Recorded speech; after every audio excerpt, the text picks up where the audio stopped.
አንድ ግለሰብ ወይ ደግሞ አንድ እንደ ማህበረሰብን ብናየው ማህበረሰብ የገዛ ራሱን እውነታ ወይ ደግሞ ትውስታ የአእምሮ ጤንነት እንዲጠራጠር ጤነኝነቱን በጣም እንዲጠራጠር የማድረግ የስነ ልቦና ጥቃት ልንለውም እንችላለን። በግልጽ እየታየን ስህተት ወይ ደግሞ ወንጀልን ፈጽሞ አልተደረገም ብሎ በልበ ሙሉነት መካድ፣ ምናልባት እኔ ሳልሳሳት አልቀረውም ብሎ ሰውየው ራሱ እንዲጠራጠር የሚያደርጉበት መንገድ ማለት ነው። እውነትህን፣ ሀብትህን፣ እቃህን እየደበቁብህ ማን ይከሳሉ ማለት ነው? መልሰው አንተኑ ይከሳሉ ማለት ነው። ለእኛ ግን ጉዳዩ በጣም ሩቅና የማይመለከተን የምናደርገው ሳይሆን በጣም የሚመለከተና ቅርብ የሆነ ጉዳይ ከሉዓላዊነት ጋር ከቀይ ባህር ጋር የተያዙ ጉዳዮችን ሁሉ ስናነሳ የባህር ላይ ውንብድናዎችን፣ የወደብ አማራጮችን በሙሉ ስናነሳ ጉዳዩ ተያይዞ የሚታይ ኮንስፓይረሲዎች አሉ። ምናልባት የምር የኢራን ጎረቤቶች ላይ እየተኮሰች ያለችው ራሷ ኢራን ነች ወይስ ሌላ አካል ጦርነቱን ማጋጋል ፈልገው እየተኮሰ ነው የሚሉ ጉዳዮች ሲነሱ ነበር። ታውቃላችሁ አሜሪካ ዜጎቿን በዚህ በመካከለኛው ምስራቅ ያሉ ዜጎቿን መጠበቅ አለመቻሏ፣ ማስጠንቀቅ አለመቻሏና ድንገተኛ የተከፈተ ተኩስ መሆኑ እነዚህ የተረጋጉ ማረፊያ የነበሩ መኖሪያቸው የነበሩ አካባቢዎች ላይ አጥለው በዛ ግፊያ መውጣታቸውና አንዳንዶች መውጣት አለመቻላቸው መንግስት ሚና አለመታደጉ ትችት ሲያስነሳ፣ በሌላ በኩል ግን በቀን ብዙ ሚሊዮን ዶላሮች እየተርከፈከፉ ያለበት ጦርነት ማለት ይቻላል። ለምሳሌ ይሄ የነ ሻሂድ ድሮኖቹ ለምሳሌ የነ ኢራን ወደ 20,000 ዶላር አካባቢ የሚወጣባቸውና በአንድ ሄደው መከላከያ ሲስተሞቹን አዛብተው የሚፈልጉትን ጥቃት ለማድረስና ያንንም ለማዛባት የሚሄዱበት መንገድን እነ እስራኤል እና አሜሪካ እነዚያን ሚሳኤሎቹን ድሮኖቹን ለማክሸፍ ከሚጠቀሟቸው ሲስተሞች ጋር እያነጻጸሩ ልዩነቱ በጣም አስደንጋጭና ጦርነቱ ቀናትን በጨመረ ቁጥር ምን ያህል ብር እየተርከፈከፈ እንደሆነ አሁን ያለው ጦርነት ከነዚህ አካላት ጋር ከኛ ቀጠና ጋር ከኛ ፍላጎቶች ጋር ከኛ ታሪካዊ ጠላቶች ጋር የኛ ታሪካዊ ጠላቶች መቆሚያ ከሆኑት ጋር በሙሉ አያይዘን ስናየው ወላፈኑ በቀላሉ እንዲሁ የምናልፈው አይደለም። በብልጠት በመጠየቅ ዓለም ወዴት እየሄደ ነው? ስለዚህ በዚህ ዓለም ውስጥ እቺ ሀገር ሰርቫይቭ የምታደርገው እንዴት ነው? እኛስ እንዴት ነው ሰርቫይቭ የምናደርገው? በየትኛውም ስሌት አይመለከተንም ስለማንል ማለት ነው። በየትኛውም ስሌት እህቶቻችን ወገኖቻችን እዛ ስላሉ ማለት ነው። በየትኛውም ስሌት መካከለኛው ምስራቅ ለኢትዮጵያ ቅርብ ስለሆነ ማለት ነው። መካከለኛው ምስራቅ እንዳልኩት ለያዝነው ሀብት ፍላጎት ስላለው፣ ለውሃው ፍላጎት ስላለው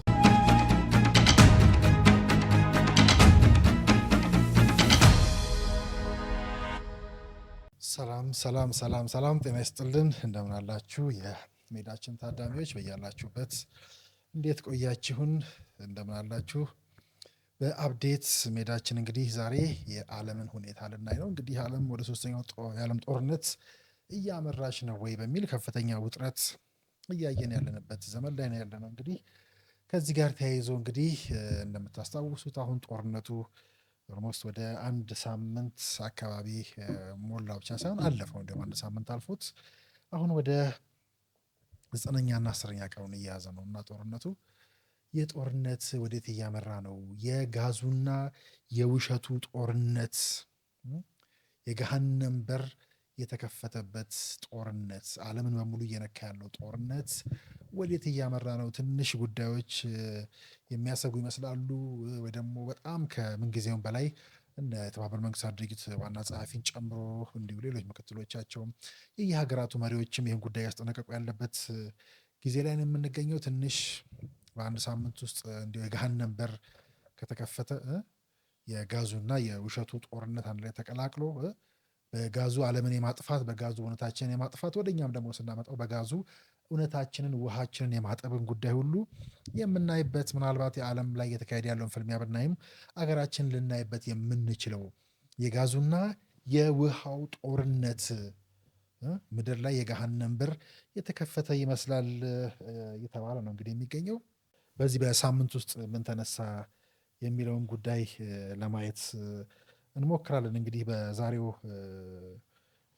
ቆይታችን ምን ተከሰተ ዓለም ላይ በዚህ በአንድ ሳምንት እየሞላው ባለው ዓለምን እያስጨነቀ ባለው በዚህ ውጥረት ውስጥ ምን ተከሰተ ዓለም ላይ፣ ዓለም ወዴት እየሄደች ነው በሚል እየተነሳ ያለውን ጉዳይ እንግዲህ በተቻለ ፍጥነት ሳምንቱን ለመዳሰስና በዛ ውስጥ እንዲሁ ከኛ ጋር የተያዙ ጉዳዮችን ለማንሳት እንሞክራለን። አፕዴት ሜዳችን ላይ ነው ያላችሁት። ከዛ በፊት ግን ትንሽ በቀጥታ ወደ ጉዳዩ ከመግባታችን በፊት ብዙ እየተባለ ነው ያለው ትንሽ የውሸትና የጋዙ ጦርነት ብለናል። እንግዲህ ጋዙን በተለያየ መንገድ ልናየው እንችላለን። አንዱ ግን በዋናነት ዛሬ ባነሳ የምወደው የጋዝ ላይቲንግ የፖለቲክስ ኦፍ ጋዝ ላይቲንግ ብለው የሚያነሱት አሁን ወደ ፖለቲካው ከመጣ ነው። ግን ይሄ የክላሲካል ሲኒማውን ድሮ በእንግሊዝ ውስጥ ማለት ነው የክላሲካል ሲኒማውን ከዘመናዊ ሳይኮሎጂ ወይ ደግሞ ስነ ልቡና ጋር የሚያገናኝ የሚገልጸው ታሪክ ወይ ደግሞ ከዛ ክላሲክ ከነበረው ሲኒማ ድራማ የተወሰደውና እነ ፓትሪክ ሃሚልተን ጋዝ ላይት የተሰኘውን የእንግሊዝ ፕሌይ ማለት ነው ከዚ የተወሰደውና በኋላ እንግዲህ እዛው እንግሊዝ ውስጥም አሜሪካ ውስጥም አዶፕት ተደርጎ በዘመናዊ መንገድ ሊሰራ የተሞከረው እና የግሪጎሪ አንቶን ታሪክና የፓውላን ታሪክ የፍቅር ታሪክ የሚያሳየው ግን ያው ሁነኛ የማጭበርበር ታሪክ ላይ የተመሰረተውን ታሪክ ዛሬ እያነሳን ብናይ ደስ ይለኛል። እና ያው እንግዲህ ግሪጎሪ በጣም ማራኪ ሊባል የሚችል ሰው በተክለ ሰውነቱ ስናየው፣ ግን በስብዕናው በተክለ ሰብዕናው ደግሞ ስናየው በጣም ክፉ የሚባል ሰው ነው እና ሀብታሟንና ተጠቂዋ እንግዲህ ተብላ የምትጠቀሰው ፓውላን ተጋላጯን ፓውላን ያገባታል። ከዛ ካገባት በኋላ እንግዲህ ሁነኛ ዓላማውን ለማሳካት በሚል ነው እንግዲህ እሱ የመጣበትን ዋናኛ የክፋት ዓላማ ለማሳካት የመጣ እሱ ለማሳካት ሲጥር የምናየው ነፍሰ ገዳይ የምናይበት እሱ ነፍሰ ገዳዩን የምናይበት ድራማ ነው እና ያው እንግዲህ በዛ ቤት ውስጥ የሚፈልገው ወደ ለንደን እንዲኖር ይዟት ሲሄድ እንግዲህ እዛ ቤት ውስጥ ያክስቷ ቀድማ የሞተችው እዛ ቤት ውስጥ የሚፈልገው ንብረት አለ። እሱን ለመውሰድም እንግዲህ ያገባትና ፓውላን በማጭበርበር ማወናበድ የሚጠበቅበትና እሱን ሲያደርግ የምናየው ሰው ነው በድራማ ውስጥና ያው እንግዲህ ያንን ለማድረግ ምንድነው ከተጋቡ በኋላ የሚያደርጋቸው ቴክኒኮች አሉ የተለያዩ። አንደኛውና ዋነኛው እንግዲህ በጋዝ የሚሰሩ ቤት ውስጥ ያሉ መብራቶችን ማደብዘዝ ነው። ማለት ማደብዘዝ፣ ማጥፋት አስፈላጊ ለሆነ ጉዳይም ያበረዋል። ግን ያንን ስታስተውል እሷ ፓውላ በምታስተውል ጊዜ ተሳስተሻል ይላታል። ምንም እንዳላስተዋለች ይነግራታል። ሌላኛው የሚጠቀምበት ደግሞ ሴራ ቴክኒክ ምንድነው? ነገሮችን መደበቅ ነው። ከእይታዋ መሰወርና ያንን ነገር ይደብቀዋል። ነገሮችን እንግዲህ ወይ ደግሞ ለምሳሌ የሆነ ስዕል አለ፣ እሱን አነሳና ከቦታ ይደብቀዋል። እንደዛ በደበቀበት ጊዜ እቃው የት እንደሄደ በሚነሳበት ጊዜ ማየት እንዳልቻለች እና ወይ ደግሞ እሷ እንደደበቀችው አድርጎ ወደ ሰው እሷኑ በዛ እቃ መጥፋትም ይፈርጃታል። እንዳልኳቸው ቀደም ብዬም የመብራቱን እያደበዘ እያጠፋ እያበራም አይ ምንም አልሆነም፣ ያንቺ ስህተት ነው፣ ያንቺ ችግር ነው፣ ከእይታሽ ነው፣ አስተሳሰብሽ ነው እያለ እንግዲህ አሁንም ይበልጥ ራሷ እንድትጠራጠር እያደረገ የሚሄድበት በዛ መንገድ እንግዲህ የመነጠል ወይ ደግሞ የመነጠል ስልቱን እየተጠቀመ የመነጠል ስሜቱ ይበልጥ እንዲሰማት ያደርጋል። ከዛ ጤናዋን ያዳክማል።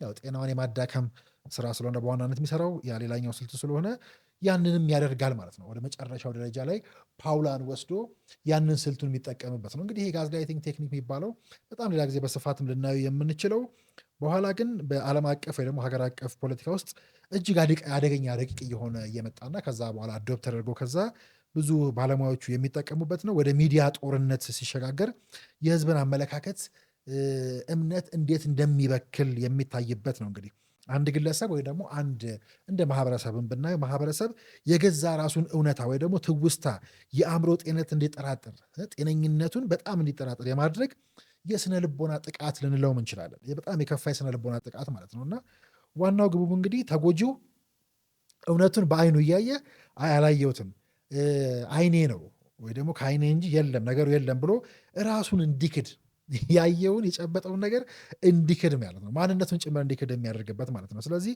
ይሄ አጥቂ ወይ ደግሞ ጥቃቱን መፈጸም የሚፈልገው አካል በሱ ትርክት የተነሳ በሱ ትረካ የተነሳ ወይ ደግሞ እዛ ትረካ ላይ ብቻ ጥገኛ የሚሆንበት ማለት ነው። እንግዲህ በሚዲያው ጦርነት ላይ እንግዲህ ሚዲያ ዋር ወይ ደግሞ የሚዲያ ዋርፌር ተብሎ ሊጠቀስ የሚችል የሳይኮሎጂካል ኦፕሬሽን ወይ ደግሞ ሳይኮፕሲስ ሰሞኑን ስናነሳ የነበረው ሳይኮፕሲስን ሊወክል የሚችል ማለት ነው እና ሀቅን መካድ አንዱ ለምሳሌ ሳይኮፕሱ የሚከናወንባቸው መንገዶች ውስጥ አንዱ ለምሳሌ የምናየው ቅድም እንዳነሳ ነው የሚታዩ ሀቆችን መካድ ማለት ነው።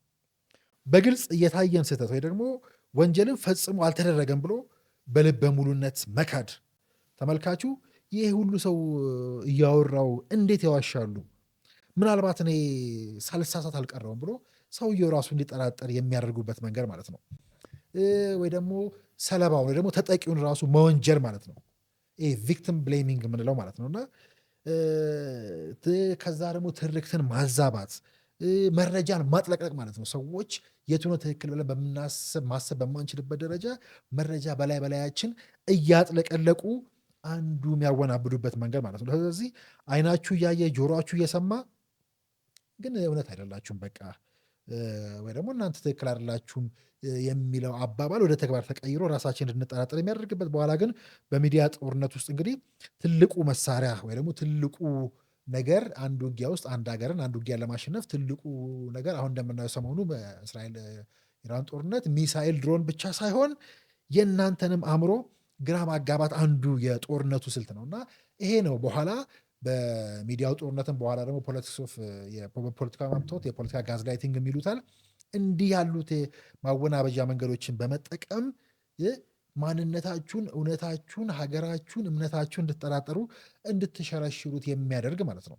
ምናልባት ይህንን ከድራማው ከተነሳንበት ፓውላና ግሪጎሪ ታሪክ ወደ እውነታው ብናመጣው ከድራማው ምናልባት ባል ነኝ ብሎ የገባ ሰው ነው።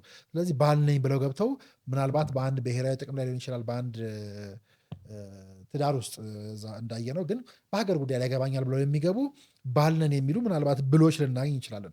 ምናልባት ክፉ የሆኑ የእንጀራ አባቶች ልናይ እንችላለን። አጭበርባሪ ነፍሰ ገዳዮችን ልንገልጽበት እንችላለን። ሀብቷን አይተው እንግዲህ ላፈጠጡባት አሁን ይህን ጉዳይ እንዳልኳችሁ የጋዙ የነዳጁ የዘይቱ ጣጣ ብዙ ያመጣብናል እንዳልነው እኛም የያዝነው ውሃ ብዙ ነው እና ምናልባት ያንን አይተው ላፈጠጡባት ጠላቶች ላፈጠጡብን ታሪካዊ ጠላቶች በሙሉ ወደ እኛ ብናመጣው ለዛ ያደሩ ለዛ የተንበረከኩ ለዛ የማለሉና የተገረዱትን በሙሉ ማንሳት እንችላለን።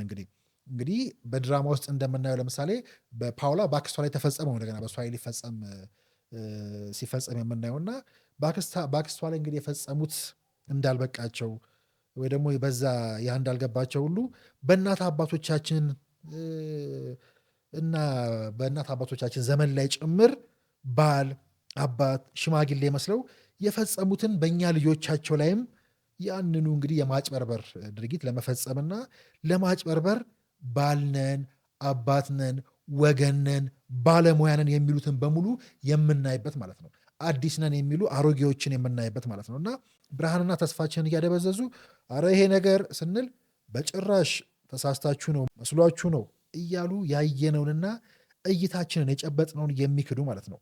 ከጤናችን አፋተው ጨርቃችንን የሚያስጥሉን ማለት ነው። እውነትህን፣ ሀብትህን፣ ዕቃህን እየደበቁብህ ማን ይከሳሉ ማለት ነው? መልሰው አንተኑ ይከሳሉ ማለት ነው። ይሄ ምናልባት እንደመነሻ አደረግኩት። አሁን የጋዙ ዓለም የአረቡ ዓለም የመካከለኛው ምስራቅ ጋዝ የማያመጣብን ጣጣ የለም ብለን ስንል እነሱ ከኛ ጋር ያላቸውን ግንኙነት መካድ አይገባም። ውሃቸውን ወይ ደግሞ የእኛን የያዝነውን ውሃ በጋዝና ጋዛቸው ማጠብ በጋዝ ላይቲንግ ቴክኒክ ባነሳ ነውና በጋዛቸው ይሄን እውነታችንን ውሃችንን ማጠብ ከዛ በጋዙ ማቃጠል የሚለው ሁሉ ወደኛ ሲመጣ በኋላ የምናየው ነው።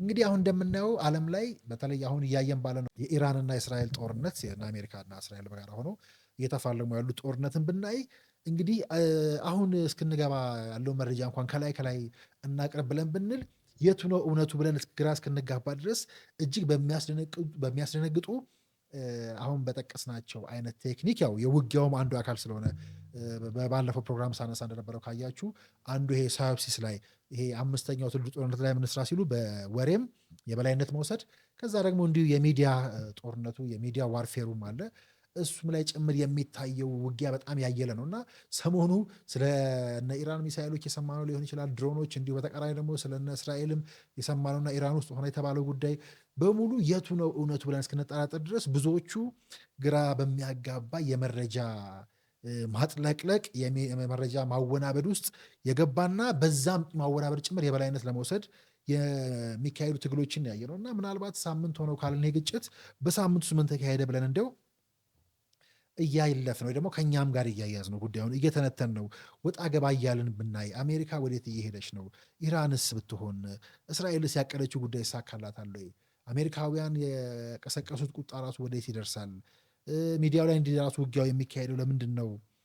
ትራምፕ አሜሪካን ወዴት እየወሰዷት ነው የሚሉ ጉዳዮችን በሙሉ ስናይ ትንሽ በዚህ በሚያስፈራው ይሄ ገና የአረቡ ዓለም ወይ ደግሞ ይሄ ባለነዳጆቹ ይሄ ፔትሮ ዶላር የማያመጣብን ጣጣ የለም ሲባል ነበር። እንግዲህ እንደዛ ሲባል አሁን የዓለም ኢኮኖሚ ሼክ እያደረገ ከመሆኑ ባሻገር ለእኛ ግን ጉዳዩ በጣም ሩቅና የማይመለከተን የምናደርገው ሳይሆን በጣም የሚመለከተና ቅርብ የሆነ ጉዳይ ከሉዓላዊነት ጋር ከቀይ ባህር ጋር የተያዙ ጉዳዮችን ሁሉ ስናነሳ የባህር ላይ ውንብድናዎችን የወደብ አማራጮችን በሙሉ ስናነሳ ጉዳዩ ተያይዞ የሚታይ አሁን ግን የምናየው የኢራንና እስራኤል መካከል ያለው ይሄ የጋመ ነው የሚሉት ይሄ የገሃነም በር ተከፈተበት የሚያስብለው ጦርነት ላይ ብዙ ጉዳዮችን እንግዲህ እያየን ነው።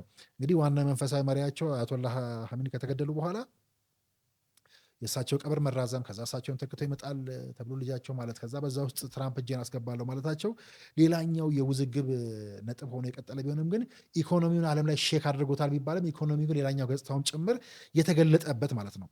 ነዳጅ እንግዲህ የጋዝ የዘይት ጉዳይ ብቻ ሳይሆን እንደነ ማዳበሪያ ያሉ ጉዳዮች ሁሉ ዋጋቸው ማሻቀቡ እነሱ ላይ ስጋት መጋረጡ ብቻ ሳይሆን በሌላ ጎኑ ደግሞ እሱን የያዙ አካላትና አሁንም በዚህ ጦርነት ውስጥ እንዲወድቁ እንዲመቱ ተፈልጎ የነበሩ አካላት ጭምር ሌላ ያልታሰበ በረከት ጭምር ሁሉ ይዞላቸው እንደመጣ መሆኑን የምናይበት ማለት ነው። ይሄ ከፍንዳታው ከምኑ ባሻገር በእያንዳንዳችን ቤት አደጋ ይዞ የመጣው ማለት ለምሳሌ እነ ራሻ በዚህ በነዳጅ ጉዳይ ላይ ወደ ማትረፍ ሄዱ ቢባል የሆነ እንቆቅልሽ የሚመስል ጉዳይ ያው በኋላ እንደሰማችሁትም እና አሜሪካ ጭምር ማዕቀቡ ለተወሰነ ጊዜ ነዳጅ ለነ ህንድ እንደተሸጥ የጣልኩትን ማዕቀብ አንስቻለሁ ብላ እንድትሸጥ እስከ ማበረታታት ድረስ። Now we have breaking news with regards to US having issued temporary 30-day waiver to allow for sale of Russian oil currently stranded at sea to India to alleviate the pressure on global oil market. Two senior US officials have come out to report this. ከዛ በኋላ ደግሞ እንደገና በነጋታው በምንሰማው ዜና ደግሞ እንደገና ራሽያን በዚህ ኢራንን በመውቀስ የከሰሰችበት ሁለቱ ሊተባበሩ የሚችሉባቸው ስምምነቶች ስትራቴጂዎች እንዳሉ የሚጠበቅ ቢሆንም እንዲህ መረጃው በደራረቡ እንዳለ ሆኖ ግን እነ ራሽያ በዚህ በነዳጅ ትርፍ ውስጥ መግባታቸው በኋላ የምናነሳው የመሳሪያ ጉዳይ የመሳሪያ አምረቹ የመሳሪያ ኮንስፓይረሲ ይሄ ልክ የቴክኖሎጂካል ኮንስፓይረሲ የሃይማኖት ኮንስፓይረሲ የመሳሪያ ንግዱ ዓለም ላይ ያለው ኮንስፓይረሲ ራሱን ችሎ ሌላ እየተነገረ ያለ ወይ ደግሞ በጦርነቱ የተዘነጉ ግን ከጦርነቱ ጀርባ ሊታዩ ይገባሉ የሚባሉ ጉዳዮች እንዲሁ እነ ቻይናም እንደሚባለው ሳይሆን የራሳቸውን ስኬት ሌላ በረከት ይዞላቸው ጦርነቱ መጥቷል የሚለው ገጽታ ሁሉ በዚህ ውስጥ የታየበት ማለት ነው። እንግዲህ የኢራን ጥገኛ በጣም ተደርጋ የነዳጁን ጉዳይ የቻይናን ብቻውን ልናየው እንችላለን። ግን የነዳጅ ጥገኛ ተደርጋ የኢራን ብትሳለም ግን እውነታውን ግን ስናይ 20 በመቶ እንኳን የማይሞላ እሱ አብዛኛው ነዳጇን ከሳውዲ አረቢያ እንደምትወስድ ከሳውዲ አረቢያ ግን ጦርነቱ ከመጀመሩ ሳምንታት በፊት ቀድማ ማከማቸቷንና ይሄ ጦርነት ግን ወደ ራሻም ወደ ቻይናም ብንወስደው እንደገና የዩክሬንን ጉዳይ መልሶ የሚያነሳ ወይ ደግሞ ራሻ ለምታካሄደው እና ወደፊት ለምታካሄደው ሌጂቲሜሲ ወይ ደግሞ ሌጂቲሜት የማድረግ ያንን እርምጃ ወደ ታይዋንም ብንሄድ እነ ቻይናን ይህን ዕድል ሊጠቀሙበት የሚችሉባቸው ጉዳዮች በሙሉ የተጠበቁ መሆናቸው ከስፔኑ እንዲሁ መሪ ጋር የትራምፕ እንካሳላንትያም ጭምር ወደ ማዱሮ ወደኋላ የሚወሰድና ራሱን የቻለ ስር ያለው ግን በብዙ ሊወራበት የሚገባ የአካሄዱ የአሜሪካ ብቻ ሳይሆን ምናልባት የትራምፕ አካሄድ የግላቸው ነው በሚል ከአሜሪካውያን በስፋት እየተሰማ ያለውንም ቅሬታ በጋራ እንደምናየውና እንደምንመለከተው ነው። እሱ ራሱን ችሎ ወደዛ ሊተነተነ የሚችል ግን ዓለም ወይ ደግሞ በዓለም ታሪክ ውስጥ ደግሞ በምድር ላይ ይህን ማድረግ የሚችለው ኃይል የእኛ ኃይል ብቻ ወይ ደግሞ እኛንም ብቻ ይህን ማድረግ የምንችለው እየተጠናከረ የሚሄድ ዘመቻ ነው በሚል ትራምፕ የተናገሩት ንግግር ምናልባት እንደ እብሪትም እንደ ትዕቢትም የታየበት And we're doing very well in Iran. You see the result, and it's been amazing. We've knocked out 42 Navy ships, some of them very large, in 3 days. That was the end of the Navy. We knocked out their Air Force. We knocked out their communications, and all telecommunications is gone.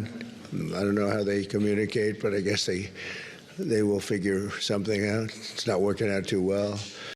አንዳንዱ መግለጫዎቻቸውና ንግግሮቻቸው ከአንድ መሪ አይጠበቅም የሚባልበት ምናልባት እንዳልኳቸው እና አንቶኒ ጉተሬዝን ጨምሮ በተለይ ይሄ የመሳሪያ የቴክኖሎጂ አጠቃቀማችን ድንበር ማለፉን ማንም ወደማይቆጣጠረው አቅጣጫ እየሄደ ስለሆነ ቢቆም የሚለው ቻይናም እንዲሁ ጦርነቱ በፍጥነት እንዲቆም የጠየቀቻቸውን ጥያቄዎች ከነኚህ ከነ ትራምፕ እየከረረ ይሄዳል። ምናልባት ያኔ ከተካሄደው 12 ቀኑ ጦርነት በጣም አደገኛ ብለን ከምንለው ከሱ 7 8 9 10 እጥፍ የባሰና የከፋና በየቀኑ እንዲሁም በዛ ልክ እየከፋ እየሄደ ያለ በሁለቱም በኩል ዳሜጆች ያሉበት ግን ደግሞ ከዛ ባለፈ ባልታሰበ መልኩ በኋላ አነሳዋለሁ ወደ 30 ምናምን የሚጠጉ ሀገራትን በአንድም ሆነ በተዘዋዋሪ መንገድ እየነካ ያለ ጦርነት መሆኑ በእርግጥ ምን ብለዋል በኋላ ላይ እንደሰማችሁት እናንተም ሰዓት ካለኝ አነሳዋለሁ በየመሃሉ ኮንስፓይረሲዎች አሉ። ምናልባት የምር የኢራን ጎረቤቶች ላይ እየተኮሰች ያለችው ራሷ ኢራን ነች ወይስ ሌላ አካል ጦርነቱን ማጋጋል ፈልጎ እየተኮሰ ነው የሚሉ ጉዳዮች ሲነሱ ነበር ታውቃላችሁ።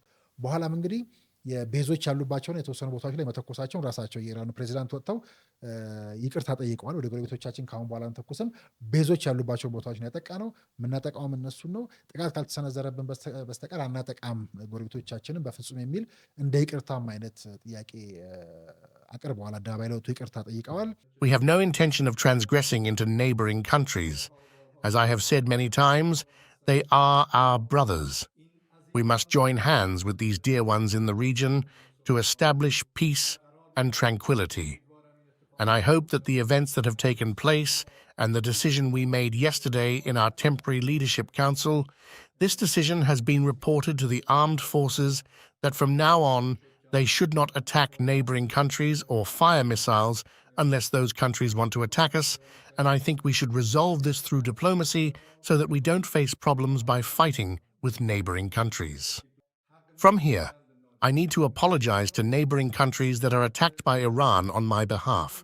ግን ከዛ በኋላም እንዲሁ እውነታው የት ነው ብለን እስክንቸገር ድረስ ይቅርታ ካሉ በኋላ ደግሞ የተጠቁ ጎረቤት ሀገራት አሉና ይሄ ሁሉ ጦርነቱን እያወሳሰበ ሌላ መልክ እየሰጠው ያለ የመጣ ይመስላል። እንግዲህ እንደምታስታውሱት የትራምፕን አካሄድ ብዙ አሜሪካውያን ብዙ የሚዲያ ባለሙያዎች ሚዲያው እንዳልኳችሁ አሜሪካንንም ኢራንንም እስራኤልን ለማጥቃት ወይ ደግሞ ሁሉንም ወግኖ የሚሄደው እንዳለ ሆኖ ግን የአሜሪካ ሚዲያዎችና የአሜሪካ ፖለቲከኞች በራሳቸው በትራምፕ አካሄድ ላይ ፍጹም ቁጣ ያሰሙበት በኋላ ልናየው እንችላለን። የኩባን ጉዳይ እንደገና ወደዛም ዞራለሁ የሚለው ጉዳይ ሌላ ትኩሳት የቀሰቀሰበትና አሜሪካ በጣም ቀላል በማይባል ደረጃ ከመካከለኛው ምስራቅ የተናጋው መሰረቷን ጨምሮ በከፍተኛ ግለት ውስጥ የወደቀችበትን ነጥብ እንደዋዛ የማናልፈውና ብዙ የሚተነተን የትራምፕ ስልጣን እንደምታስታውሱት ሰሞኑ ሲደረግ የነበረ አሁንም የሚወተወቱ በሴኔቱን ማለት ነው የጦርነት ውስጥ ዝም ብለው ዘው ብለው እንዳይገቡና ጦርነት ውስጥ የመግባት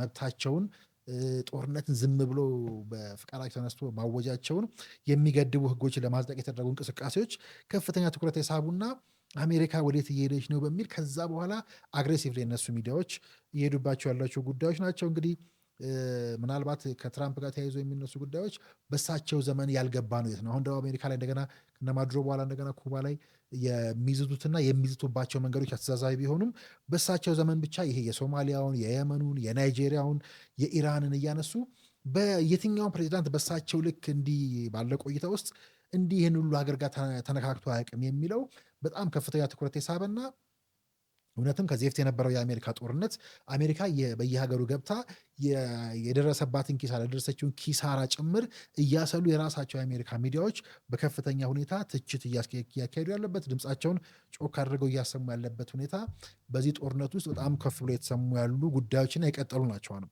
ስለዚህ የቀደሙ ጦርነቶቹ እንዳልኳችሁ ከመነጻጸር አልፎ ህዝብ የማይሰሙ መሪዎች ወይ ደግሞ የአሜሪካ መራጩን ህዝብ የማይሰሙ መሪዎች እየመጡ ነው በሚል ስጋት ውስጥ የወደቁበት አሜሪካኖቹ ራሳቸው ምናልባት የሌሎች ተንታኞችም አይታችሁ ሊሆን ይችላል። እኔም ራሱ አንዳንዱ ጉዳይ ሳይ ግራ በሚያጋባ መንገድ ይሄ ልክ ወደ ድንጋይ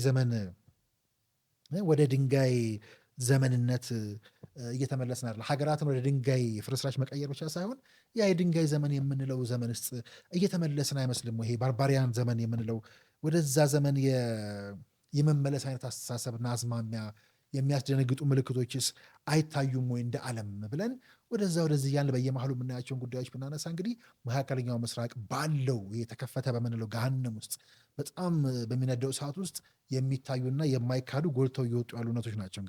እንግዲህ መካከለኛው ምስራቅ እንዳልኳችሁ ቅድም የእነ አሜሪካ መሰረታቸው ከመናጋቱ አልፎ መካከለኛው ምስራቅ እንግዲህ እነ ዩኤኢ፣ ኳታር በጣም ከሚቀናባቸው በጣም አስገራሚ ከሚባለው መረጋጋታቸው የኢኮኖሚ እንቅስቃሴና የቱሪዝም እንቅስቃሴ ወደ ዘላቂ ስጋት ምናልባት ተንታኞች ሲሉት አሁን ይሄን ምናልባት በአጭር ጊዜ የሚቀረፍ ነው ወይ? እሱ ብቻ ሳይሆን ደግሞ ለዜጋው ብቻ ሳይሆን ከዜጋውም አልፎ በዋናነት ራሳቸው ለአሜሪካ ዜጎችን ጭምር ተመን አልባ ኪሳራን ያከናነበ አይደለም ወይ ይሄ ጦርነት እያሉ ያነሳሉ። ምክንያቱም ከነ ዱባይ ከሌሎች ቦታ ላይ ያሉ ዜጎች ስጋት ውስጥ መግባታቸው፣ ከዛ ወደዛ የመጡ ሰዎች ማቆማቸው፣ እንደምታስታውሱት አየር ማረፊያዎቻቸውን መመታታቸው፣ አሜሪካ ዜጎቿን በዚህ በመካከለኛው ምስራቅ ያሉ ዜጎቿን መጠበቅ አለመቻሏ፣ ማስጠንቀቅ አለመቻሏና ድንገተኛ የተከፈተ ተኩስ መሆኑ እነዚህ የተረጋጉ ማረፊያ የነበሩ መኖሪያቸው የነበሩ አካባቢዎች ላይ ጣጥለው በዛ ግፊያ መውጣታቸውና አንዳንዶች መውጣት አለመቻላቸው መንግስት ሚና አለመታደጉ ትችት ሲያስነሳ፣ በሌላ በኩል ግን እንዴት ነው ወደ መካከለኛው ምስራቅ የሚያጓጓው አካባቢ ወዴት እየሄደ ነው የሚለው ቁጭት በጣም ብዙዎቻችን ደጋግመን ልናሰላስለው የሚገባ የምናስብበትና ወደፊትም የሚያሰጋ ምናልባት በስንት ዓመት ሊስተካከል ይችላል ይሄ ጉዳይ ሊቀረፍስ ይችላሉ ከተረጋጋ ነው እሱም እና ከብዙዎች ወይ ደግሞ ሁሉም ጋር ጥብቅ ወዳጅነት የነበራት እንግዲህ የጦርነቱን ከፋቻውን አሜሪካንን ብናይ ከኢራንን ጨምሮ ራሱ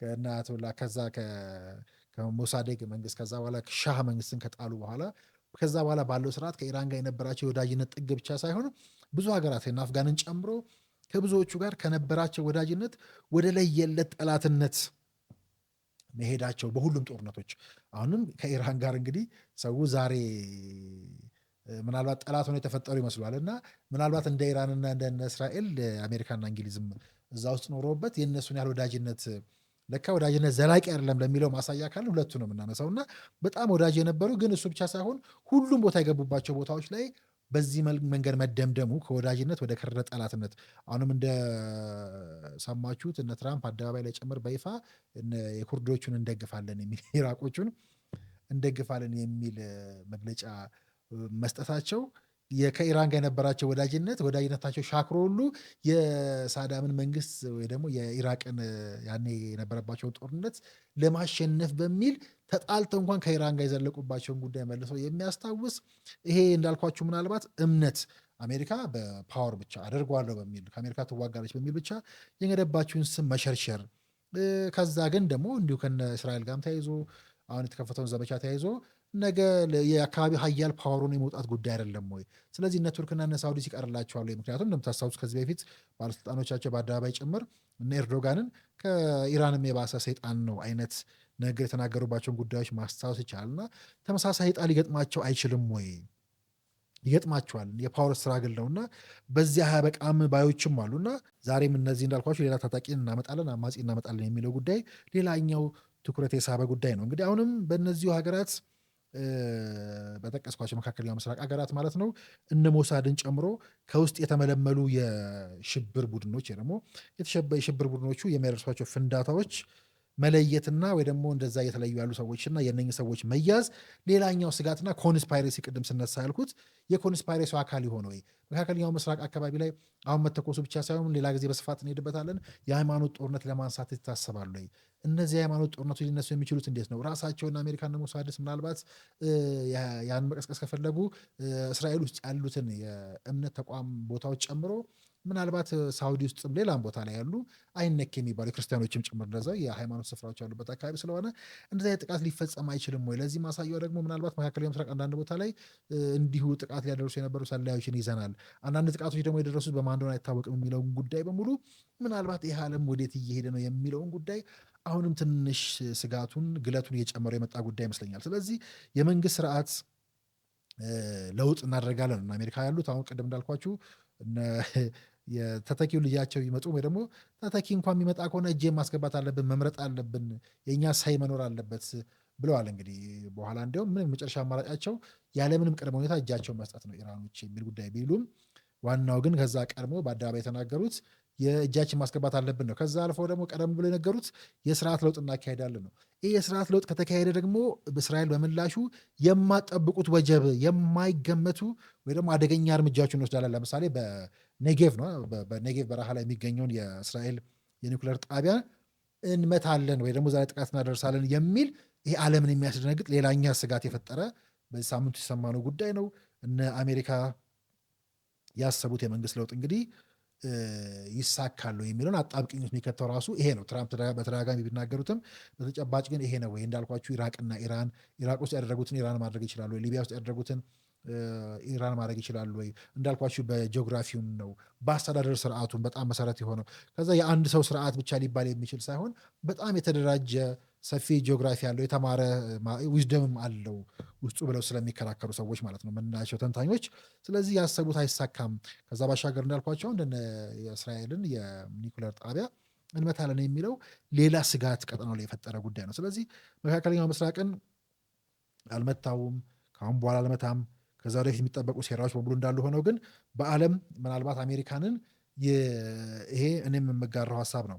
አዲሱ ትውልድ ምናልባት ከአእምሮ ውስጥ ብዙ አዲሱ ትውልድ አሜሪካንን በዚህ አሁን በምትታወቅበት ይሄ በተለይ ከብዙ ቦታዎች ላይ በጦርነት መግባቷን አዲሱ ትውልድ ምናልባት ብዙ የረሳው ሊሆን ይችላል፣ ደግሞ ዘንግቶት ሊሆን ይችላል። ግን ምናልባት ያንን ቂም፣ ያንን ጠላትነት፣ ያንን አስፈሪነትና የጦረኝነት ምስል በአዲሱ ትውልድ ውስጥ ማደስ አይደለም ትራምፕ የሰሩ ያሉት የሚል ስጋቶችም ይስተጋባሉ። ይሄም በእርግጥ ገዢ የሚኖረው ከዛ እንዳልኳችሁ ሌላ ሀያሉ አሜሪካ በተለያዩ እንዲህ ባሉ ቦታዎች እየገባች ፌል በማድረጓ በአንደኛውም ጦርነት የስኬታማ የሚባል ድል አምጥታ ለማወቋ አሁን ደግሞ ይሄ በተጨባጭ እየታየ መምጣቱና አሁን እንዳልኳችሁ ስነሳ የተነሳ ነው የሚዲያው ጦርነት፣ ይሄ ጋዝ ላይቲንጉ፣ የሚዲያ ዋርፌሩ በጣም ሁሉም በየግንባሩ እየሄደበት ያለ በመሆኑና አሜሪካን በዛ ግንባር እየተገለጠች እየተሸነፈች የመጣችበትም ከመሆኑ አንጻር ምናልባት ያ የገነባችውን ስም ገና ስሟ ሲጠራ ብቻ ገዢ የነበረው ማንነቷንም እየተሸረሸረ የመጣበት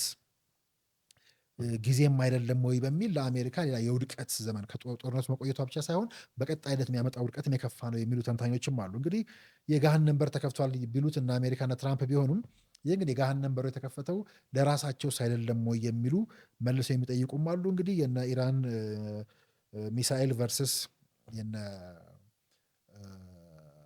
ኢራን ድሮኖችን ብናነሳ ይሄ ሌላኛው ዓለምን እያነጋገረ ያለ በቀን ብዙ ሚሊዮን ዶላሮች እየተርከፈከፉ ያለበት ጦርነት ማለት ይቻላል። ለምሳሌ ይሄ የነ ሻሂድ ድሮኖቹ ለምሳሌ የነ ኢራን ወደ 20 ሺህ ዶላር አካባቢ የሚወጣባቸውና በአንድ ሄደው መከላከያ ሲስተሞቹን አዛብተው የሚፈልጉትን ጥቃት ለማድረስ እና ያንንም ለማዛባት የሚሄዱበት መንገድን እነ እስራኤል እና አሜሪካ እነዚያን ሚሳኤሎቹን ድሮኖቹን ለማክሸፍ ከሚጠቀሟቸው ሲስተሞች ጋር እያነጻጸሩ ልዩነቱ በጣም አስደንጋጭና ጦርነቱ ቀናትን በጨመረ ቁጥር ምን ያህል ብር እየተርከፈከፈ እንደሆነ በእርግጥ እንደ ቅድም የጠቀስኳቸው የተባበሩት መንግስታት ድርጅት ውስጥ ያሉ ሰዎች ጭምር ለድሃው ሊውል ይገባ የነበረው ገንዘብ እዚህ ጦርነት ላይ መዋሉ በሚል ስጋትም ያነሳሉ። እና ለምሳሌ 20 ሺህ ዶላር አካባቢ ነው ኢራን አንድ ድሮን ሲለቁ የሚያወጡት ወይ ደግሞ ያን ያህል ነው የሚፈጀው። መሳሪያ በዚህ ደረጃ አውርዶ በርካሽ ያን ያህል ማምረት ተችሏል። በተቃራኒ ግን እነ አሜሪካና እነ እስራኤል ለምሳሌ አንድ የሚሳኤል መከላከያ ወይ ደግሞ የድሮን መከላከያ ሲሰሩ እንደየ ሁኔታው ከ2 ሚሊዮን ዶላር እስከ 12 ሚሊዮን ዶላር ድረስ ያወጣሉ አንዴ ማለት ነው። አንዴ ለማክሸፍ የሚያከሽፈው ማለት ነው።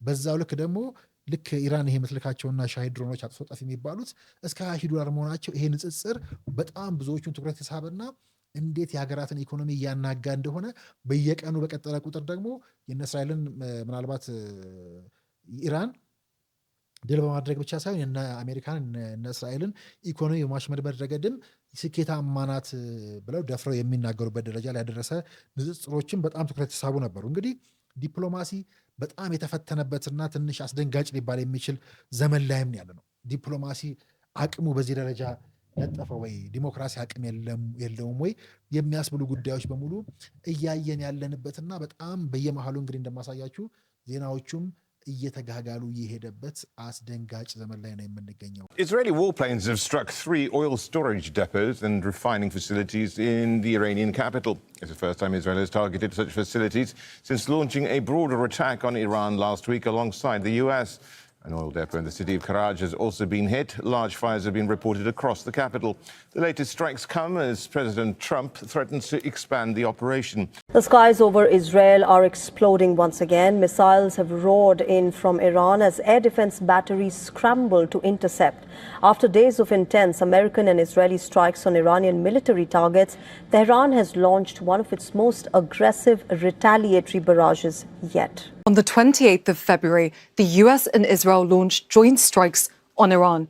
Since then, more than 100 cities have been attacked and at least 1,300 people have been killed, including Iran's supreme leader. Iran was quick to retaliate, launching thousands of strikes towards Israel. One of the deadliest attacks was on the city of Beit Shemesh. But Iran also launched near simultaneous attacks on countries in the region hosting US bases. These are the countries that have been affected so far, and the missile interceptions are still taking place. Some of the attacks have hit US embassies, oil refineries, and even hotels.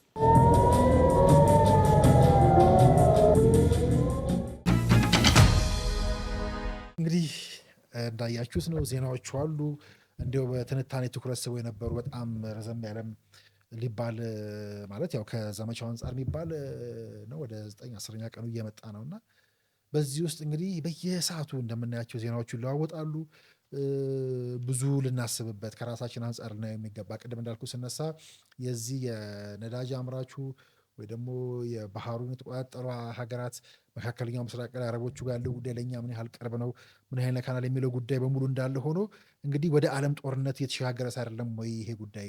ስለዚህ የእኛስ ጉዳይ አይደለም ወይ የሚል ከዛ ስነሳ ያልኩት እንዳልኩት የጋዙ ብቻ ሳይሆን ጋዝ ላይቲንጉ፣ የሳይኮሎጂካል ዋርፌሩ ሳይብሱ ማለት ነው፣ የሚዲያ ጦርነቱ በዛ ውስጥ ደግሞ እንደ ሀገርም እኛ በቀጠና ቀይ ባህር ላይ አካባቢ ላይ እንደመገኘታችን ከዛ በኋላ ታሪካዊ ጠላቶቻችን ከጎረቤቶቻችን ጋር ያላቸው ግንኙነት፣ እነዛ ጎረቤቶቻችን አሁን ውጊያ ውስጥ ካሉ አካላት ጋር ያላቸው ግንኙነት፣ ታሪካዊ ጠላቶቻችን ከአውሮፓ ከአረቡ ዓለም ጋር ከነ አሜሪካ ጋር ያላቸውን ግንኙነት፣ አሁን ከነ ኢራንና ከነ እስራኤል ጋር ያላቸውን ግንኙነት ጭምር በሙሉ እያሰላን የምናየውና ዛሬ በሀገራችን ውስጥ ያሉ ዜናዎችን በሙሉ በዚህ ደረጃ የምናነጽረው። ዞሮ ዞሮ ግን እነ ራሻም እነ ቻይናም እንግዲህ የመሳሪያ ወይ ደግሞ የሚሳኤል አቅርቦት ለኢራን አድርጓል ከሚለው ጨምሮ የሳተላይቶቻቸው ለምሳሌ የነ ዩኤስ ቤዞች የነ አሜሪካ ቤዞችን ጠቋሚ ጥቃቶችን አስቀድሞ መጠቆም ብቻ ሳይሆን እነሱ ራሳቸውንም እና ኢራኖች እንዲከላከሉ የሚያደርጉ ሲስተሞችን ሚሳኤሎቻቸውን መቆጣጠሪያዎቻቸውን ሰጥተዋቸዋል እና በእጅ አዙር እነሱም አሉበት የሚል አለ። በኢራን ላይ እንግዲህ እነ ዩኤስ ያሰቡት እንዳይሳካ ሁሉንም ለማድረግ እሰራለሁ አለች ራሻ የሚለው ጉዳይ በራሱ ችሎ፣ ሰሜን ኮሪያ እንዲሁ በሚሳኤል ሙከራ አዳዲስ ሚሳኤል ሙከራ ላይ መጠመዷ ከጠቀሱትም በላይ ሀገራት በስፋት እንግዲህ ከ30 31 32 ሀገራት በተዘዋዋሪ በቀጥታም እየተሳተፉበት ያለ ጦርነት ነው። በቤሩትና እንግዲህ በቤሩት በሌባኖስ ላይ ቤሩት እንግዲህ እንደዚሁ ከሄዝቦላ ጋር ሌላ ጦርነት አለ። እስራኤል እዛ ያደረሰቻቸው ጥቃቶች አሉ የምትወቀስባቸውም። ከዛ ስደተኞች የሶሪያ ስደተኞችና ሌሎችም በዚህ አካባቢ መጉረፋቸው፣ ይህ ጦርነትም እንግዲህ መሳሪያን ለመቸብቸብ ቅድም እንዳልኳችሁ እንደ ሁነኛ መጠቀሚያ እየታየስ አይደለም ወይ?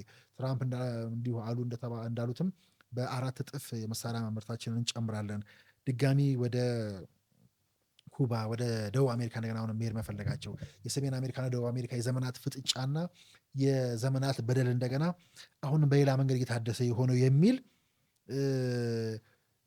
ክረቱ በጣም የጦዘበትና ትንሽ ዓለም አስፈሪነቱ የጨመረ የመጣበት ከዛ እንግዲህ ከኩዌት በተመለሱት የአሜሪካ መስዋዕት የሆኑ የዩኤስ ሰርቪስ ሰራተኞች በዛ የተነሳ የሚነሳው ጥቃት በዛው ልክ እያወዛገበ የሚገኝበት ግን የሁለቱ ጉዳይ ለእኛ በጣም የቅርብ አርቀን ልናየው የማንችለው በብዙ ጉዳይ የሚመለከተን ከኛም አልፎ ግን ዓለም ቅድም እንዳልኩት ለእኛ ቅርብ የሆነው ለእኛ በብዙ የሚያስፈልገን ለእኛ በብዙ ከዛ ካሉ እህቶቻችን ጋር የቤት ሰራተኞቻችን ጋር ሌሎችም ዜጎቻችን ጋር በተያያዘ ቅርባችን የሆነ መካከለኛ ምስራቅ በብዙ የታመሰበት የተጎዳበት ይሄ ጉዳትስ በቀጣይነት ወዴት ሊሄድ ይችላል?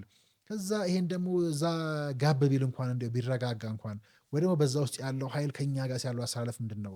ለምሳሌ ከህዳሴያችን ጋር ከቀይ ባህር ከህልውናችን ጋር ምክንያቱም አሁን ቅድም እንዳልኳችሁ ጋዝ ላይቲንጉን ወደኛም ስናመጣው ልክ ትንሽ በገዛ ሀገር ላይ እንዲህ ባንዳ ይኮናሉ፣ በገዛ ሀገር ላይ እንደዚህ ይሸፈታሉ። ቅድም እንዳልኩት ስነሳ እንዳልኩት ባልነን ብለው የገቡ ብሎች ማለት ነው እና ልክ ሀብታችንን አይተው ላፈጠጡ አረቦቹም ሊሆን ይችላል ታሪካዊ ጠላቶቻችን ለታሪካዊ ጠላቶቻችን ለሚላላኩ ጎረቤቶች በጣም ትናንሽ ለሆኑት ገና እንደ ሀገር መቆም ላልቻሉት ሁሉ የተገረዱትና ልክ ዜጋንን ብለው በዜጋ ስም የሚነግዱትን ጭምር የሚገልጽ ነው ጋዝ ላይቱ። ይሄ ግን በቀጥታ አሁን ያለው ጦርነት ከነዚህ አካላት ጋር ከኛ ቀጠና ጋር ከኛ ፍላጎቶች ጋር ከኛ ታሪካዊ ጠላቶች ጋር የኛ ታሪካዊ ጠላቶች መቆሚያ ከሆኑት ጋር በሙሉ አያይዘን ስናየው ወላፈኑ በቀላሉ እንዲሁ የምናልፈው አይደለም። በብልጠት በመጠየቅ አሰላለፋችንን በማሳመር በመንቃት ነው ብዬ አስባለሁ።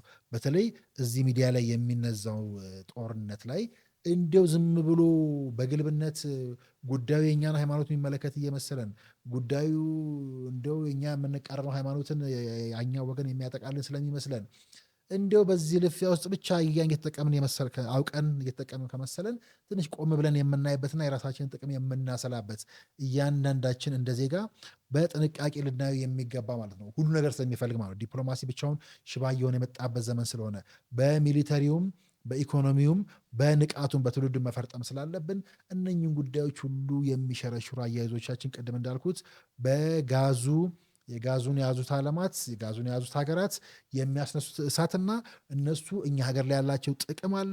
ከዛ ደግሞ በዛ በጋዝ ላይቲንጋቸው እንደምታውቁት እነ ግብፅ ምን ያህል ያረጀ አፈጀ ሴራ ይዘው መጥተው ያባሉን እንደነበረ ደግሞ ለዛ ላረጀ መረጃቸው ላረጀ ሴራቸው ምን ያህል የእኛን ወገኖች ቅጥረኞች እንዳሰማሩና በዚህ በሚዲያ ጦርነት ላይ በሳይኮሎጂካል ዋርፌሩ ላይ ምን ያህል የተካኑ በዛ ስራ የተካኑ እንደሆኑ መሬት ላይ ያለ ስራቸውን እዛ ላይ እንደሚያጎሉ የምናይበትና ይህ አጋጣሚ አሁን በሉዓላዊነት ስም በጎረቤቶቻችን ስም በሙሉ ከዛ ከውስጥም የሚነሳው ኃይል ከነኚህ ጋር የሚናበብ ነገር እንዳለው ማሰብ ይገባል።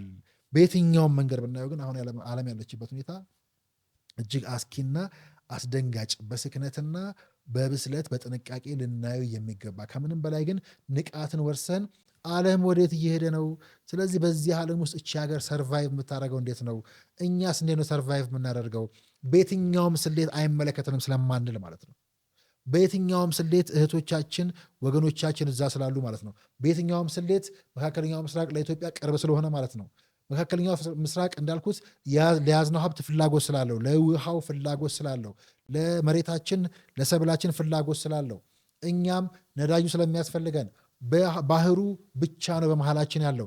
ባህሩን ለህልውናችን እንደምንፈልገው እያሰብን አሁን የቀይ ባህር አሁን በእስራኤል ኢራን ጦርነት ጫና የትኩረት አቅጣጫቸው ወደዛ መዞሩና አሁን የስበት ማዕከል መሆኑንም ጨምረን እያሰብን በጥንቃቄ የምንጓዝበት በቅርባችን ካሉ ጠላቶች ባሻገር ማሰብ ያስፈልጋል።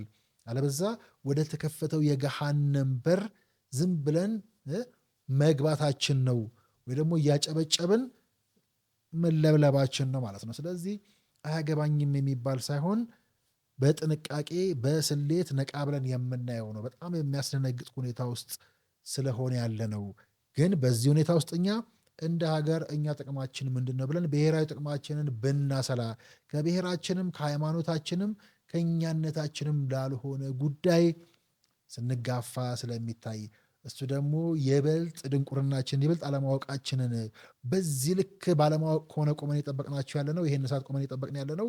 ምንድን ነው ጣፈንታችን ብለን እንድናስብም ጭምር የሚያስገድድ አስደንጋጭ ሁኔታ ስለሆነ በንቃት ከምንም በላይ በንቃት የምናየው የምንከታተለውና ህልውናችንን ብሔራዊ ጥቅማችንን እያሰላን የምንጓዝበት እንዲሆን ይገባል ብዬ አስባለሁ።